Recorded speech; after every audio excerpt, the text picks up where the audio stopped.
Welcome. My name is Minesh Baxi, and I'm really excited because my good friend Tracy Currington is on the call with me, and he is going to be sharing his journey, what we call job to joy roadmap for an entrepreneur. Tracy, welcome. Thank you so much, Minesh, for having me on, and I'm looking forward to the conversation today. Yeah, so you and I have something in common. We both are Grant Cardone 10X certified licensees, and we also have our faith in the common background as well. And I know you are an interesting person. You've done so many different things. You're a 10X certified coach. You're a Maxwell coach. You've been a pastor for, I don't know, 20 plus years now. And you are married with 8 children, correct? Yes, correct. I'm amazed at how many things you have done. You published a book, number of books actually, and you now have an online seminary course started as well. So were you always entrepreneurial, or did you initially have a job before you became more of an entrepreneur? Yeah, thank you for that question. Great question. Yes, I think I went like anybody else to get my first job, and I remember the first time I ever put an application in was to a place called Perkins. It was a restaurant, and they had them up north in Ohio where I was living. It was right across the street. I thought, how convenient is this? I can just cross the street. I'm at work. So I went there, and the guy asked me, and I never heard this before. He said, "Where do you see yourself?" And I was 15. Where do you see yourself in the next 5 years? I'm like, um, I could not answer that question. And like I didn't get the job. I didn't get the job. I was dressed up. I had a shirt tie on and everything. And I thought I was a shoe-in for the job. He didn't accept me. And I always thought, did he not accept me because I couldn't answer the question, where do I see myself in the next 5 years? And I thought to myself, I don't think I want to ask a 15-year-old ever, where do they see themselves in the next 5 years? Because they're probably not looking past the end of their nose. They probably couldn't answer that question. Anyway, to make a long story short, I did get a job not a couple of weeks later at Kmart. And so I came into working a job through that. Now, my mom and dad both come from entrepreneurial backgrounds. My father being a pastor for 33 years. And all growing up, I remember we had a vending machine business. And when I got my license, I was helping dad. I was going one way and he was going the other way. We were taking care of about 80 machines on our route each week and, servicing this machine. So he had an entrepreneur. So while he's pastoring, he was doing this. While he was pastoring, he was selling automobiles. He'd buy one car, for low price, fix it up, put it back on the street and make some money. We went to vacations that way. My mom had handy crafts, so she'd make toboggan hats and sweaters and scarves and gloves. And, she made at one time Care Bears, if you remember Care Bears, these stuffed animals and everything. So so they were always looking in the hustle. There was Excel telecommunications back in the day.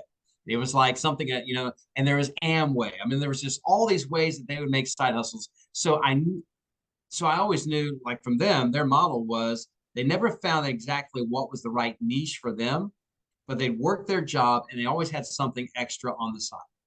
So I don't know if that was like they were never making enough income with their primary job to where they had to supplement income. And that may have been just life in the ministry.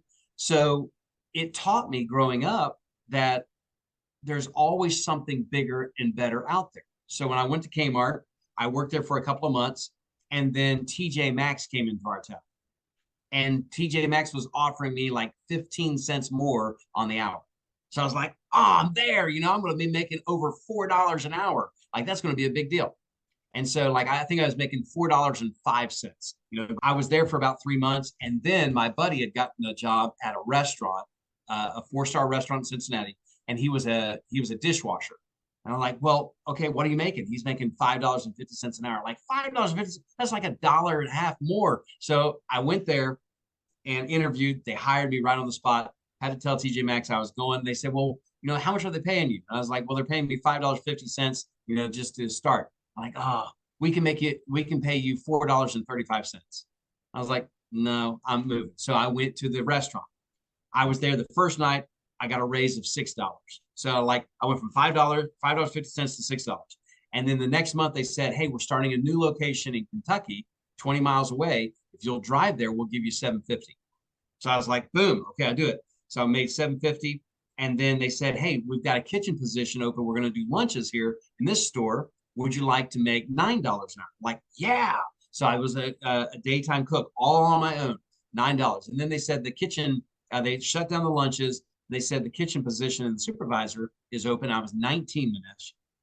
They said, we'll pay you $14 an hour to be the kitchen supervisor. At 19, I was leading guys that are in their 40s, 30s. They were in the industry longer than I was alive. And so I was working for them. Every health inspection that we ever had, so cleanliness was a big one. The scheduling was a big one. Growing that. So that's where I started out, and I cut my teeth in the job. Well, so that's kind of like interesting the short of it. Yeah. So I think you were a fantastic employee. No wonder you were getting all these promotions and people were giving you more responsibility, more authority. People who, like you said, had a lot more experience and were a lot older than you. You were actually managing these people. So give me a couple of reasons. Why do you think that happened? Yeah, so I think the person that I am is I connect well with others, and I want to value people. So I think there's in that industry, especially in the food service, that's where I kind of grew that fast. Was I went from the dish dog, that's the lowest of the low. But like coming in, I always believe like I want to be fast, I want to be right, but I also care about people. And Minesh, I found that having those in the right order. So when you think about food service industry, there's customer service, there's speed of service, and then there's the order accuracy. Some companies got that wrong. They think that everybody just wants speed and accuracy, and they forget about customer care. Or maybe they think about like what does it mean? Like the last time you went to a quick service restaurant, hey, they got me my food so fast. They even said my pleasure, but it's the wrong order. So like order accuracy is important. So then they think, okay, we can have the order accuracy right, their speed is right, but they treated me like a jerk. That's wrong too. So I always thought treat people right at the first, and then be right accuracy, and then the right speed. So if I can do things right, have the right speed, but I treat people right at the top, that's what led me into, I think, raising up to the ranks, because it wasn't that I was the fastest dishwasher there ever was, but everything that came out from me was clean. It was done right. And I connected with the servers. I connected with the bartender. And I connected with the cooks. And I connected with the busboys. And so the servers, everybody knew who I was because I connected with them first. So I think that had a lot to do with how I rose up really quickly. Because when I became like some of the guys that they were in line to be boss in those days, they just call it boss. They said, no, I think Tracy ought to do it. Like they were rooting for a 19-year-old to lead them. And this guy, his name was Rusty. He was 41 years old. I mean, so he's like twice my age, but he was the one he was kind of a big push for me to become that person. And the second thing I think was the right kind of mentors. I had two specific mentors. One was named Craig and one was named Chris. In fact, in my book, The Toughest Challenges for Servant Leaders, on the introductory page, I even pay a little respect to them, because without their mentorship and their guidance, I would have not been equipped. Totally. So I think those two things had a lot to do with it. Wow. Congratulations on all the journey that you had as an employee growing. And I know personally, you're very, very good at connecting with people. You know how to make people feel special.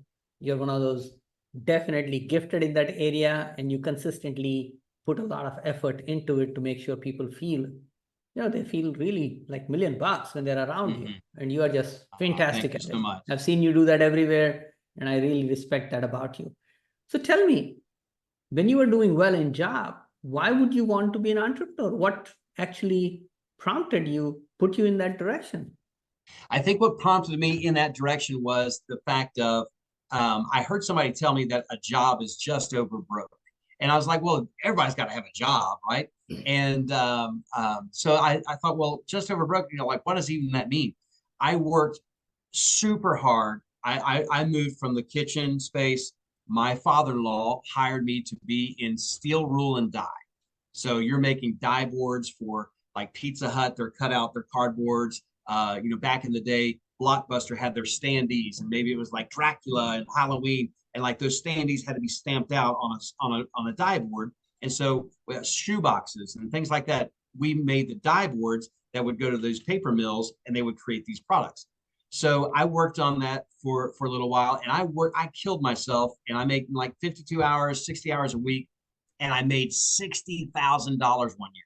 Now back then, like this is like 98, something like that. Like back in 98, 99, that was like a lot of money. I'm like, man, 60. I think it was like my wife brought in like 30,000. Like we're almost making six figures together as a couple. And then I lost that job. And then I have this house. And then my wife's working. I had an opportunity to think, what do I want to do? Like this job was just kind of ripped from me. They had to shut down, and I was just the youngest on the team, so they had to let me go first.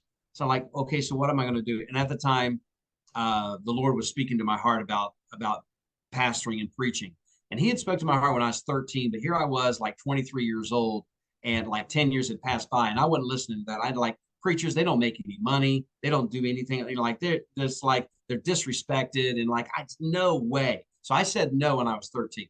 But he come back around, wouldn't give up on me. And I finally surrendered to be a preacher back in those days. And then I thought, well, you got to make some money. So then I entered into the whole thing that I saw my mom and dad. I was pastoring and doing construction on the side. I was pastoring, and then I was counseling on the side.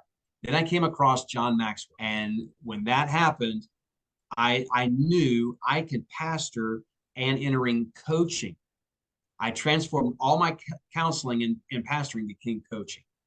And my whole eyes began to open up to see, wow, there's an opportunity here. And it's not just a national thing, it's something global. And that's when I met Grant Cardone. So I think a lot of it had to do with meeting the right people, reading the right books. I see a lot of the books that I own myself behind you. The one Think and Grow Rich, that was on my library. It really expanded so books, the right kind of influencers in my life helped me to expand my thinking, to think there's way more in the world. I came from a poverty mindset. The early bird gets the worm, right? And so like, there's no worms for second shift. There's no worms for third shift. I'm like, that's what I thought. Like all the good jobs are taken. And that wasn't true. And so being around people like John Maxwell, Grant Cardone, hearing their voices, having them speak into my life, and then meeting people like you, meeting people like some of our mutual friends that we have, just surrounding yourself with these people that are bigger thinkers than you are, that they're faster than you are. I think who you are around has a big thing to do with what you become. Totally. I totally agree with you. So in your situation, initially the entrepreneurship came because of, hey, I'm not making enough money as a pastor and I need to supplement my income. Was Yep. that all the main reason was, or was there something else driving you to be an entrepreneur? Yeah. So driving me to be an entrepreneur is I think it came down to when I established my core values. Like somebody had asked me, hey, what are your core values? Like, what are you talking about, core values? Like, I didn't know anything about that. Like, well, no, like the things that you believe in. And I'm like, well, I mean, I believe the Bible. No. Like they had to get really, I was oblivious. I had no idea. And so they said, no, what are the things that you're already doing? You're already acting. It's just who you are. And so I was like, well, what's important to you? I thought, well, my family, my faith is important to me. Okay, what else? Well, I love my friends. I mean, I believe that if I've ever been your friend, I will always be your friend. And so, like, I don't unfriend people. I don't do that. Like, that's a social media new practice in the 21st century. But I come from the old school that, like, you don't give up on your friends. Like, they may give up on you, and that's fine. That's their choice. But I'm not going to give up on them, right? So, like, friends was a big one, and fun. I like to have fun. If it stops being fun for me, I'm out. Because it's no longer fun. But the biggest thing for me, Minesh, was freedom. So my 5 core values when I did the work, I'm like faith and family and friendship and fun and freedom. I wanted freedom. I wanted to be in control. I want to be able to control my own destiny to where like, hey, that sucked. That failed. I have nobody to blame but myself. No longer a victim. Like, oh, the boss won't give me a raise. Like, dude, if you want more money, go out and get more money. There's plenty of money out there to be had. But it was really freedom. Freedom was the thing that I was after, that I was chasing down, but I just didn't know it. I needed somebody that could see and ask me the right questions, pull that out for me. And really, that came into coaching. I needed a coach. I needed a mentor. And when I had that, man, things just began to change. I began to look at the world a whole lot differently. When I got my assessment for my core values, like, this is who I am. No wonder I want to have this. Now I align everything. Like, if I take that, does that give me freedom? Is it fun to me? Does it divorce me from my family, my friends, and my faith? If it's not in alignment with my core values, I just don't do it. Makes total sense to me, and I totally agree with you. So has the road been easy? No, no, no. And I don't think the road of entrepreneurship is meant to be easy. I don't think anybody gets into entrepreneurship like it's like, what can I do that would have zero risk, right? And would make a lot of money right out of the gate, and everybody will love me for it. Oh, I'll choose to be entrepreneur. No, no, that doesn't happen. Like, because like, so I started thinking, I love your podcast here is job, and there's the abbreviation is just over broke, but to joy. And so when I wrap my head around that, and you invited me to the program, I was thinking like, what do I look at joy? To have joy in my life, Jesus comes first, others come second, yourself comes last. So if you got JOY, Jesus, others, yourself, that's the recipe for joy in my life. And so, like, what keeps me and sustains me in entrepreneurship is how am I honoring my Lord? How am I serving others? And what does this mean to me right now? So, if I get those in alignment, if I start to think about myself first, that's not the right recipe for joy. And I like entrepreneurship. If I start thinking more about myself, I might give up on entrepreneurship because it's not about me. It's about like what am I doing? The gifts that God's given me, and I believe, and I'm of course obvious personal faith. God's given me these gifts, and I'm supposed to serve others with. And that's what that helps me to. It's kind of the glue that sticks to me as I'm looking at entrepreneurship. I totally support your theory. In fact, I'm glad I had never thought joy as those words, JOY, the way you said, Jesus, others, and yourself. And, the main two commandments literally are, obviously love Jesus and love other people, to keep it as simple as possible.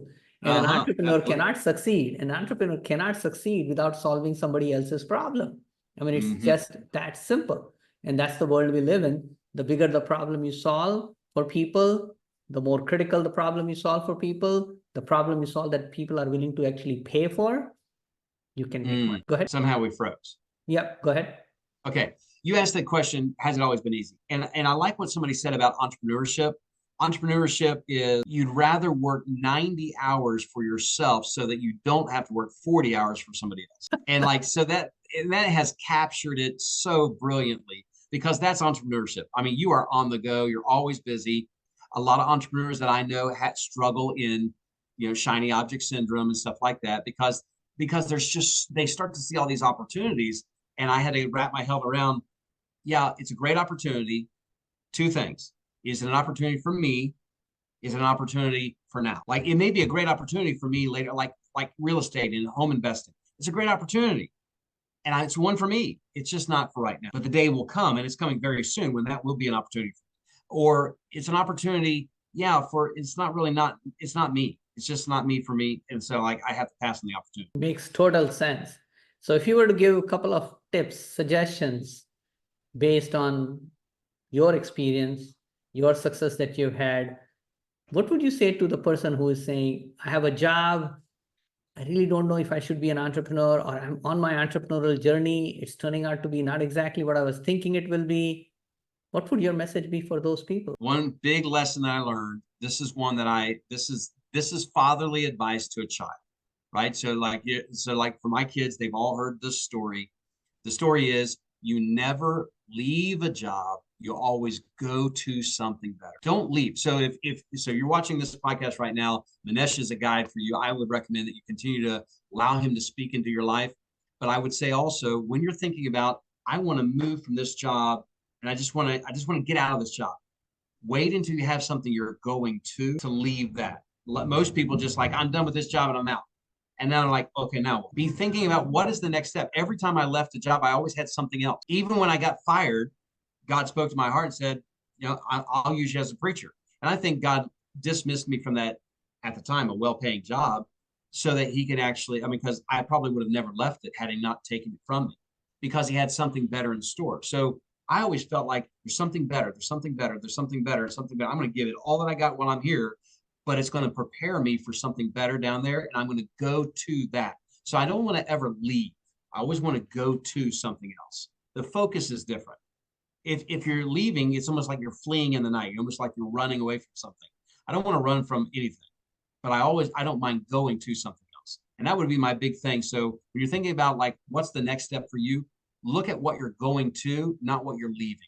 not escaping from something else. Absolutely. Absolutely. And entrepreneurship is the best self-development plan you can find.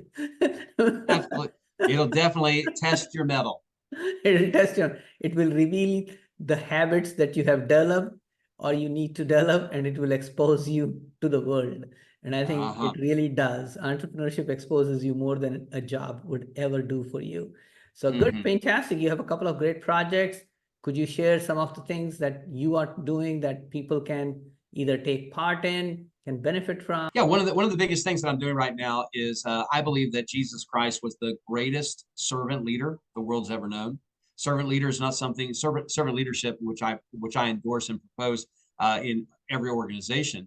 In fact, by the way, Minesh has got a great book, Stop Hiring Losers, and I've read that one, and it comes from the place of, it sounds like Stop Hiring Losers. That sounds like a manager. No, this is true servant leadership. It's a great resource. I would recommend that.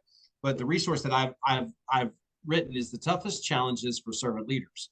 And it comes from the place of not the 1970s where, this Robert Greenleaf puts out this, he proposes servant leadership. You're just valuing others. And I found that there's 13 of the biggest challenges that servant leaders face. And what are the practical tips that you can solve them? So what I'm doing right now is, obviously I'm still coaching others. I'm still pastoring. I'm still growing that. So, and I have an online seminary that we're launching. But what I'm really doing right now, my emphasis, a lot of it has been pushed into speaking and teaching and facilitating mastermind groups in the toughest challenges for servant leaders. Because for example, one of the biggest things that servant leaders face is, how do I terminate employment? How do I do that honoring? Because I'm always afraid of, what is his family going to do? And like, now that he's not going to have a job, will our relationship end because I had to terminate his employment? And those are real things that servant leaders care about. Because they care about people. You wouldn't be a servant leader otherwise.